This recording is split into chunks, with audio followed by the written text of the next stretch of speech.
Project Zomboid is getting a massive map upgrade with over 1,000 new unique buildings. Build 42 Stable will be releasing in a couple days, but today a load of exciting things were revealed, and that includes a blog post, an awesome new trailer, and an exclusive dev interview. So I'll be running through all of them, from the new surprise features to future plans, like a sewer system under Louisville. If you're as excited as I am for this update, make sure to hit subscribe, as I have a whole array of videos coming out that you won't want to miss. Let's start out with the blog post. 42.20, the big glow up.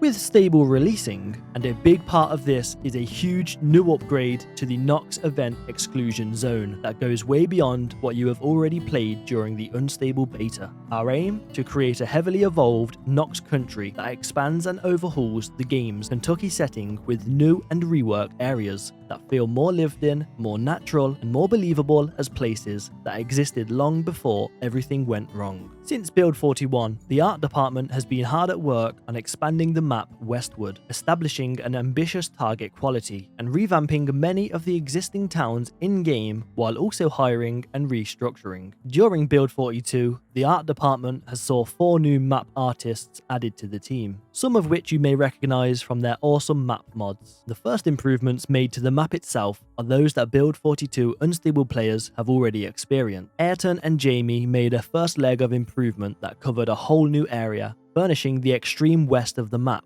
with 3 new towns: Brandenburg, a new location on the banks of Ohio River; Ekron, a small agricultural town full of southern charm; and Irvington, in the southwest of the map with its famous racetrack. While we were working on the above, however, the south of Mordor became our proving ground to experiment on a much more detailed style of world building. If reception was positive, we thought then this could eventually become the expected standard for the rest of the map. And as it turned out, the reaction from players when Build 42 hit Unstable was so overwhelmingly positive that it triggered the hiring of the new enlarged team mentioned above, which would then go on to achieve that vision we're announcing today. That initial Mordor upgrade was one of my favourite changes so far, and to have that expanded across the map is absolutely incredible. I've been playing it for a few weeks now, and let me tell you, it is perfect. So, what's new? When 4220 hits Stable, Nox event survivors will find the following entirely reworked. We have Riverside, West Point, Rosewood, Ballast Lake, Mordor, Ekron, and Dixie. The revamp, meanwhile, follows certain standards, while future versions of Project Zomboid will see the rest of the map overhauled to the same rigorous high level, that being an idiosyncratic style for each town.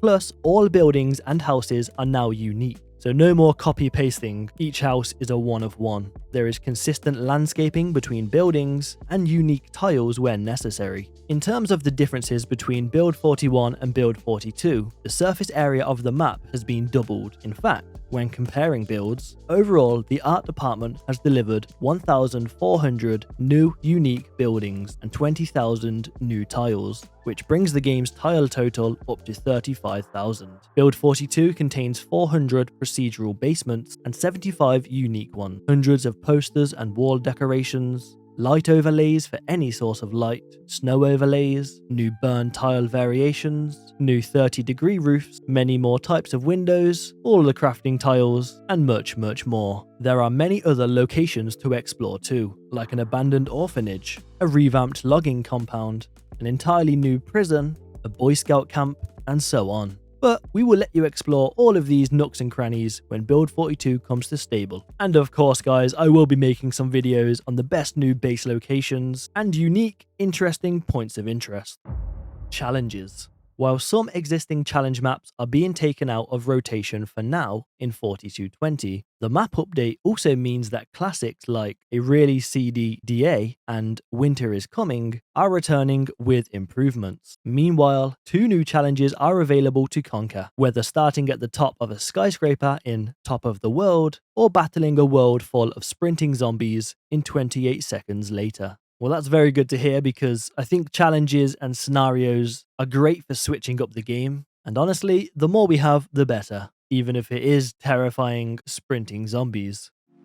The long wait for Build 42 Stable is finally over, meaning there is no better time than now to play Project Zomboid with your friends. Multiplayer is so much fun, and thanks to Pine Hosting, setting up your very own server is easier than ever. Whether it's just you and a friend, or a big modded public server, you can get online within minutes. Their high-performance servers have global locations, DDoS protection, and round-the-clock human support. You can easily tailor the settings with the intuitive server panel, and add all of those incredible mods using the Workshop installer, or even go hands-off and let the AI assistant take care of everything. Plus, it's not just Project Zomboid. They offer a wide range of games, from Windrose to Valheim, Enshrouded, and more. So, if you'd like to host your very own server to play with your friends, you can use code AWP to get 30% off your order. Use the link in the description or pinned comment to help support the channel and get yourself a deal.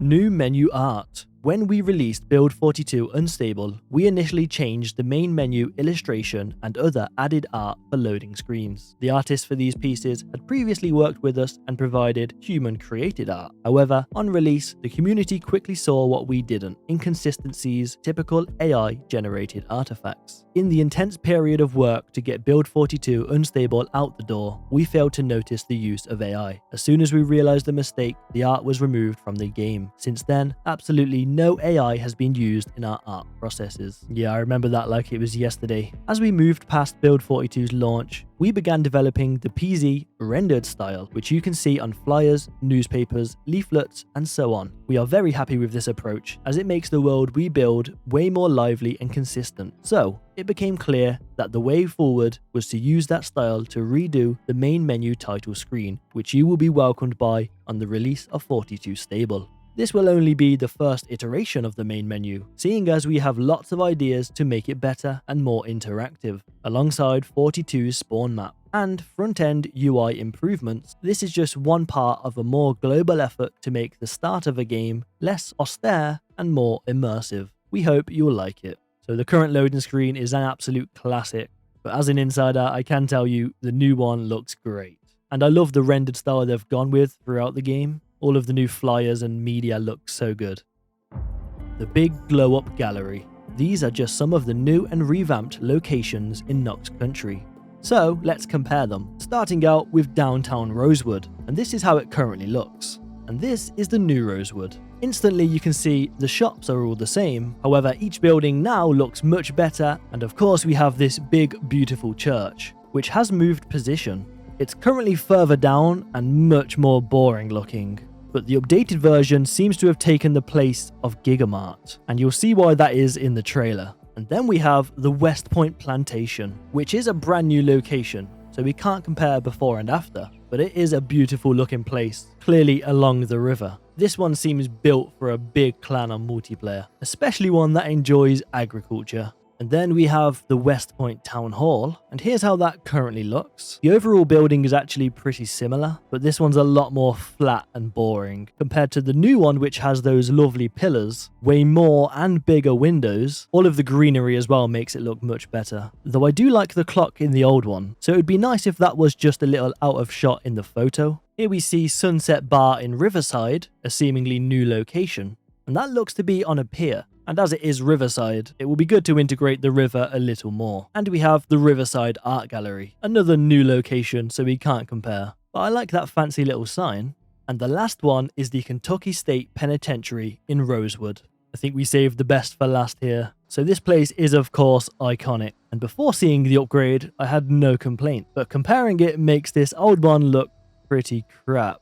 This new one is just so much bigger in stature. All of those tall windows look incredible, and especially the ones in the center. We currently just have a little two-door entrance, but this new one seems to have a giant complex before you even enter the prison. There is a lot more sections that are all fenced off here, but one thing that really stands out is this giant barbed wire fence, and that looks twice as high as any fence we've seen before. So that is the end of the blog post, but we have the trailer, which reveals so much more about the map, where they show off a Riverside, which gives us waterfront fun, and there we see the Sunset Bar.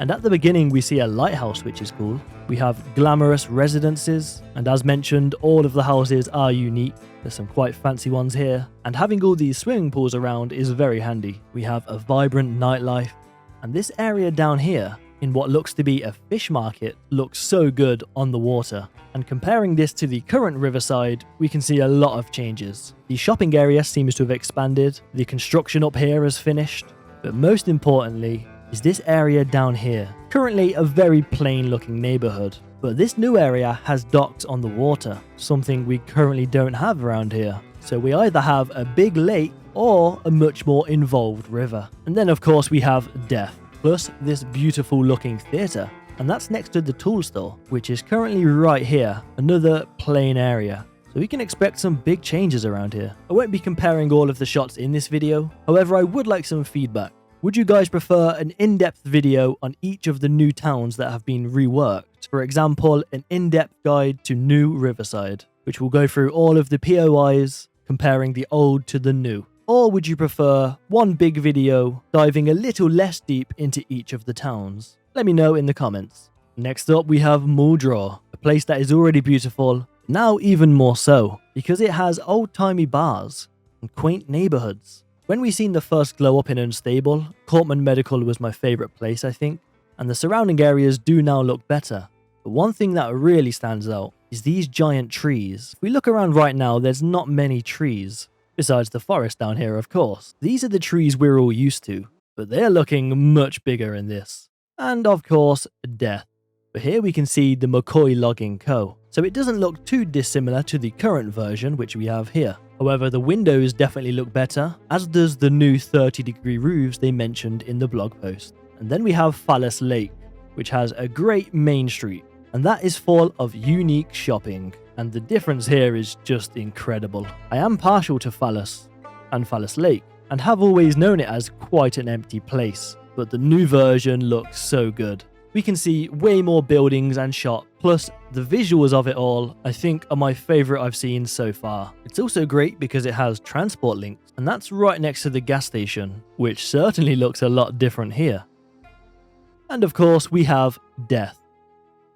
Moving to Ekron, where we see the fire station has certainly improved, as before the sides we could actually see were very empty and we had no doors at all. And I know it's kind of silly, but when I choose a base location I want the doors to be at the front and visible, so when they are out here I just don't like it as much. Still a great base, but I am also here for the aesthetics, of which this here has none, but this one certainly looks better. It's also a great place of industry and full of southern culture. Plus plenty of death. Ooh, and a welding factory. That's useful. Then we travel to Rosewood, which is full of traditional architecture. And here we get a much better view of the high street, where the changes are drastic. Going from this, where all of the shops feel the same, to this with some very beautiful buildings is so nice. Especially this one on the corner. There is of course plenty of parking lots and grocery shopping. As I mentioned, this is the current Gigamart, another boring looking building from the south, but they've not only moved the location and flipped it, but expanded it into a Gigamart. I can't wait to go shopping there, unless I experience death. We also have West Point, which gives us the small town vibes. This is the current police station, but the new one has definitely leveled up. However, the community spirit remains, as does death, in sometimes quite a horrible situation. And lastly, we have Dixie, a place for cheap dining and commerce, and plenty of low-cost residencies. Plus, of course, death. So that trailer was very cool, and now you can all see why I'm so excited for this update to drop. So the other thing that did drop today was the exclusive interview MrAtomicDuck did with Ayrton, the art director.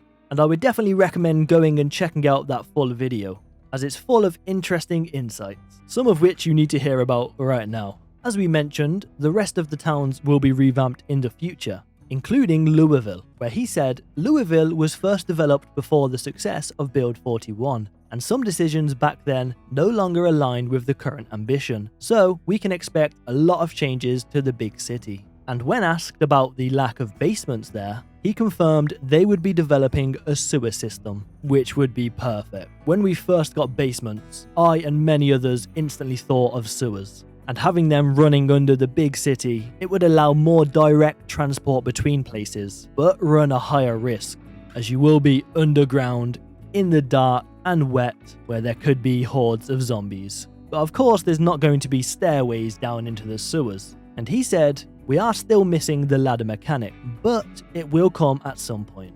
So I've heard there's been a lot of speculation on the Project Zomboid Discord that we'd be getting ladders with this release. But sadly it seems they're not ready just yet. But they are on the way, as are some other things which are very cool. One being a simulated global illumination. For example, currently when the curtains are closed, it can be pitch black inside the room. But the Indie Stone are prototyping light bleeding that filters coloured daylight through curtains and closed doors, eliminating those pitch black indoor rooms during peak daylight. However, this is very early along. He also lightly mentioned plans for more guns to be added in the future, and with the revamped gun gameplay, this allows them to make weapons more impactful and also allow more cool effects like functional lasers and tracer rounds, plus more animated sprites. It seems the community is split on the fire sprite, and most people are really not a fan of the new one, which I actually don't mind as much as others, but definitely needs work. But Ayrton said the fire animation is just a band-aid, so it will be reworked to fit the style better, and we can expect more real-time effects to be added in the future, with plans to implement things such as water sprinklers in gardens and smoke coming out of chimneys, which is all stuff that would make the world feel much more alive. And Duck finished off by asking him what one feature he would love to add to the game, and that was horde migration. And I would love to see that, because I absolutely love building a base, fortifying it, building walls. But by the time I'm finished, I've already cleared the area of zombies. And I don't like zombie respawns. But if hordes started traveling and on any day could pull up to my base, it would make them much more important. Terrifying, but exciting. Maybe you don't have the defenses and you need to stay as silent as possible. Or escape. Either way, I think it would be very, very fun, especially if it was very well configurable with the sandbox settings. So that will be it for today, and you can expect another video in 2 days when it drops. Let me know what you think of the map changes, and if you would like those individual map guides. Thank you so much for watching, have a great day, and peace.